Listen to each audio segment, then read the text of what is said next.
Bonsoir à tous, merci de nous rejoindre pour décryptage sur Niveau d'Info. Le président français Emmanuel Macron en visite à Washington a déclaré lundi dernier qu'une trêve en Ukraine pourrait être conclue dans les semaines à venir, 3 ans jour pour jour, après le début de la guerre en Ukraine déclenchée par l'invasion russe. Didier Assogba, vous êtes journaliste, bonsoir et bienvenue.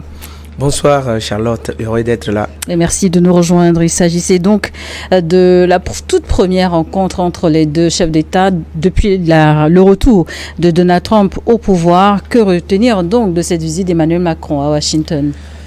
D'un point de vue diplomatique, on dira que cette visite représente, à n'en point douter, un succès. S'il il s'agissait seulement de parler des relations diplomatiques entre la France et les États-Unis, de ce point de vue-là, on parlera de succès diplomatique. Sauf que le sujet principal de ce déplacement d'Emmanuel Macron à Washington n'était pas forcément les relations américano-françaises, mais c'était plutôt de voir la question de l'Europe, la question sécuritaire de l'Europe et surtout la guerre en Ukraine, et de voir justement si l'Europe pouvait avoir quelques garanties et avoir surtout sa place dans les négociations en cours pour justement mettre fin à ce conflit-là et permettre qu'une paix revienne en Ukraine et également au niveau de la Russie.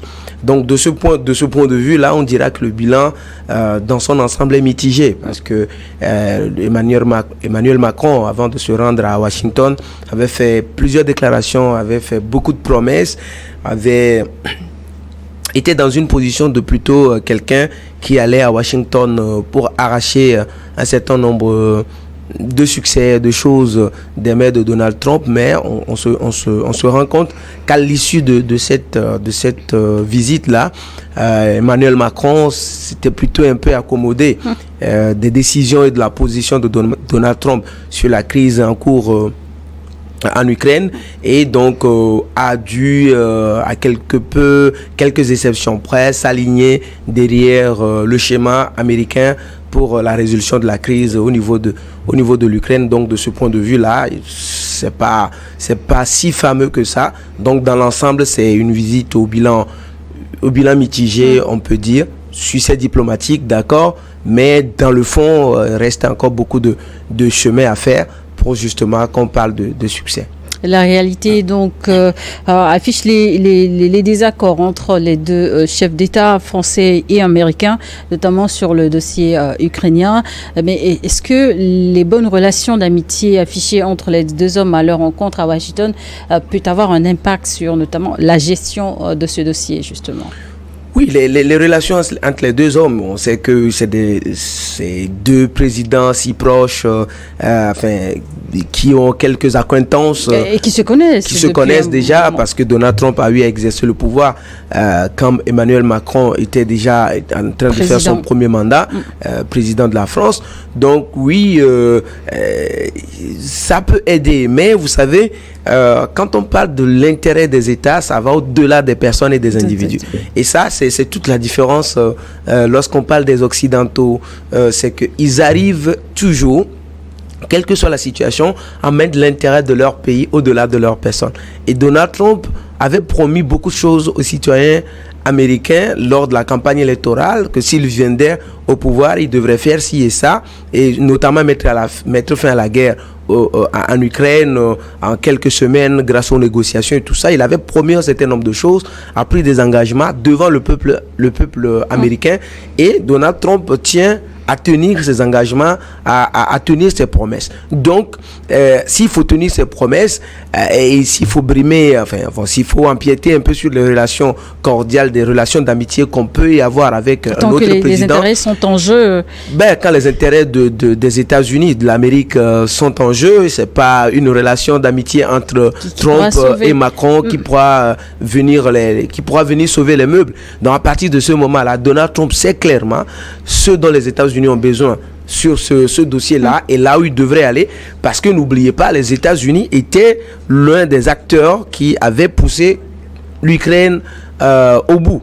à l'extrême pour finalement qu'il y ait la guerre. Ça, c'était sous l'administration de Joe Biden. Oui, justement. Donc on parle de pays. On parle du pays parce que l'administration, enfin un État, ça continue. Joe Biden part, mais Donald Trump est là, on continue de parler des États-Unis. Justement, la politique américaine sous les deux administrations sont complètement opposées. Donald Trump aujourd'hui est contre cette guerre, qui déclare même qu'elle n'aurait jamais dû avoir lieu. Oui, justement, c'est là où on comprend l'approche entre les deux hommes et la conception entre les hommes qui tiennent les leviers d'un État et d'un pays. Et donc, à partir de ce moment-là, les démocrates avaient une approche de la chose, parlant de démocratie, de bonne gouvernance, des droits des pays à disposer d'eux-mêmes, à faire un certain nombre de choix. Mais de façon un peu plus pragmatique, Donald Trump et les républicains se disent, mais oui, on peut parler du droit de l'Ukraine à faire un certain nombre de choses, mais si les choix qu'opère Ukraine peuvent créer un problème au niveau de la région, vaut mieux peut-être essayer d'initier des négociations entre l'Ukraine et ses pays et ses voisins, notamment la Russie, pour justement que on puisse trouver des garanties aux uns et aux autres pour que la paix et la sécurité puissent être garanties dans cette zone-là. Et je crois que c'est dans cette logique que se trouve aujourd'hui le président américain Donald Trump, qui justement a également vu, peut-être on lui a fait le point, il a vu que les États-Unis ont dépensé beaucoup d'argent dans cette guerre-là, comme il le dit, qui n'aurait pas dû avoir lieu. Même en Afrique ici, beaucoup de personnes ont dit, s'il y avait eu des négociations, s'il y avait eu beaucoup de compréhension, il ne devrait pas y avoir de guerre. Donc, on a dépensé beaucoup de milliards de dollars, d'euros, pour... Les gens pensaient pouvoir mettre la Russie à terre. La Russie n'est pas à terre aujourd'hui, mais les conséquences sont beaucoup plus dommageables pour l'Ukraine. Et donc, à partir de ce moment-là, il vaut mieux peut-être essayer de dialoguer pour régler ce qu'on peut régler. L'objectif pour Emmanuel Macron en effectuant cette visite officielle aux États-Unis, c'est aussi de faire peser la voix de la France pour ainsi faire revenir les 27, l'Union européenne, à la table des discussions, notamment pour sortir de cette crise. Mais est-ce que la France, finalement, est-ce qu'Emmanuel Macron va-t-il y arriver? Est-ce qu'il va réussir à faire inviter l'Union européenne à la table de discussion? Mais c'est peut-être mal connaître Donald Trump, c'est peut-être pronostiquer sur ce que Donald Trump fera demain ou ne fera pas.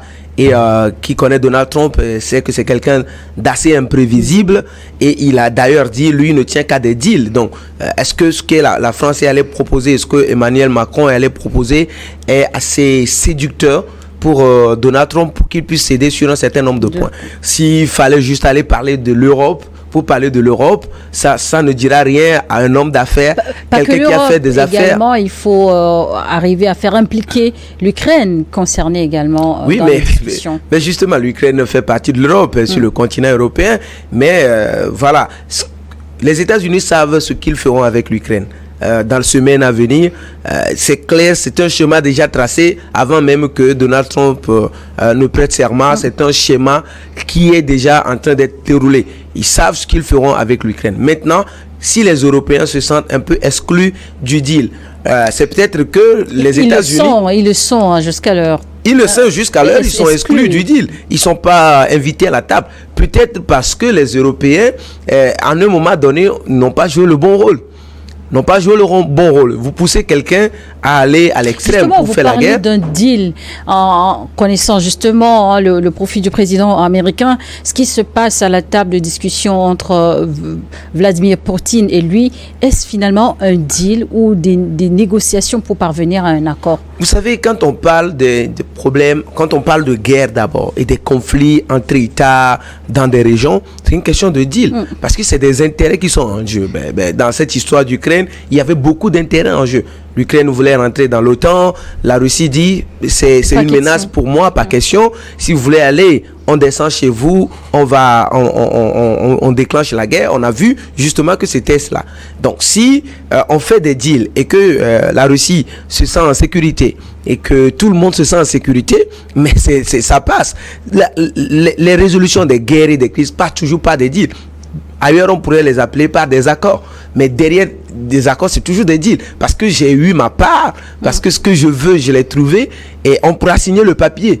Mais si je ne trouve pas mon intérêt dedans, si le deal n'est pas correct pour moi, on ne signera pas. Donc à partir de ce moment-là, même si les Européens voulaient s'inviter dans les discussions, les États-Unis veulent s'assurer d'abord qu'ils sont véritablement avancés dans les discussions et qu'ils arrête au moins quelque chose sur lequel on pourra peut-être inviter les partenaires européens, sans quoi justement il n'y aura pas d'évolution. Parce que les Européens parlent, la France et tout ça, ils parlent, mais combien d'armes ils ont déjà envoyées en Ukraine, combien d'hommes ils ont déjà envoyés en Ukraine, combien d'investissements ils ont fait, combien d'armements ils ont déjà envoyés en Ukraine, comparativement aux États-Unis qui envoient des tonnes d'armements et qui débloquent des millions, sinon des milliards de dollars pour que cette guerre-là, pour permettre à l'Ukraine de continuer de tenir un peu la tête à l'ogre russe jusqu'à maintenant. 3 ans après le début de la guerre, l'objectif des discussions, c'est d'arriver en cessez-le-feu, à terme la paix. Mais sont-ils sur la bonne voie, les États-Unis et Russie? Ma foi, oui, parce que les États-Unis... On tend vers la fin définitive de cette guerre. Justement, ma foi, on connaît les États-Unis. S'ils ont essayé d'aller par la force, et tout le monde pensait que, la Russie n'allait pas tenir. Les gens ont dit l'armée russe n'était pas professionnelle. L'armée russe, si on allait les battre en quelques semaines, sinon ça fait 2 ans. Mais la Russie a peut-être senti quelques égratignures, mais celui qui paie le plus, le pays qui est détruit aujourd'hui, c'est l'Ukraine. Alors que l'Ukraine avait l'ogre américain, tout ce qu'on appelle aujourd'hui l'Europe, y compris nos amis de la France derrière eux, mais ils n'ont rien pu faire. Le pays continue d'être détruit jusqu'à ce jour et il y aura une bonne facture à payer pour reconstruire le pays. Donc si les États-Unis avancent sur la piste des négociations pour d'abord arriver à une trêve et ensuite établir la paix, c'est parce qu'ils savent que au final ils peuvent pas faire tomber la Russie. Il vaut mieux discuter pour que les uns et les autres se sentent en sécurité. Et je pense que, ma foi, c'était la meilleure chose à faire dès le départ. Et aujourd'hui, il se rattrape. Chapeau peut-être à notre ami Donald Trump, souvent très controversé, mais sur certains sujets, il est assez lucide dans ses décisions. Cette visite américaine d'Emmanuel Macron a été scrutée par tous. Et pourquoi ce voyage a-t-il suscité autant de curiosité selon vous? Oui, autant de curiosité parce que celui qui a d'abord suscité l'intérêt autour de ce déplacement, c'est Emmanuel Macron lui-même, promettant ciel et terre aux Français et aux Européens que s'il allait là-bas, il allait dire tant à Donald, il allait lui dire ceci, il allait voilà un peu comme si c'est un maître qui ira dire quelque chose à l'élève Donald d'arrêter de faire ci, de ne pas faire ça. Mais on se rend compte que d'un point de vue diplomatique, Emmanuel Macron a voulu mettre les projecteurs sur lui, sur sa personne, et comme j'ai dit, de ce point de vue-là, succès diplomatique il a eu, parce qu'il est allé là-bas, il a été reçu comme un président d'un pays, d'un grand pays, un grand président, il a été reçu de cette façon-là, peut-être au nom de l'amitié qu'il entretient avec Donald Trump également. Et sur le dossier ukrainien, il est reparti avec quoi concrètement? Sur le dossier ukrainien, il est reparti pratiquement avec zéro. Sur la promesse de ce que on va signer, on va avoir un deal de trêve d'abord, puis de paix. Et si vous êtes intéressé, va parler à tes amis européens. Vous allez envoyer des soldats européens, pas des soldats américains. Vous allez envoyer des soldats européens pour vérifier justement que la trêve est respectée.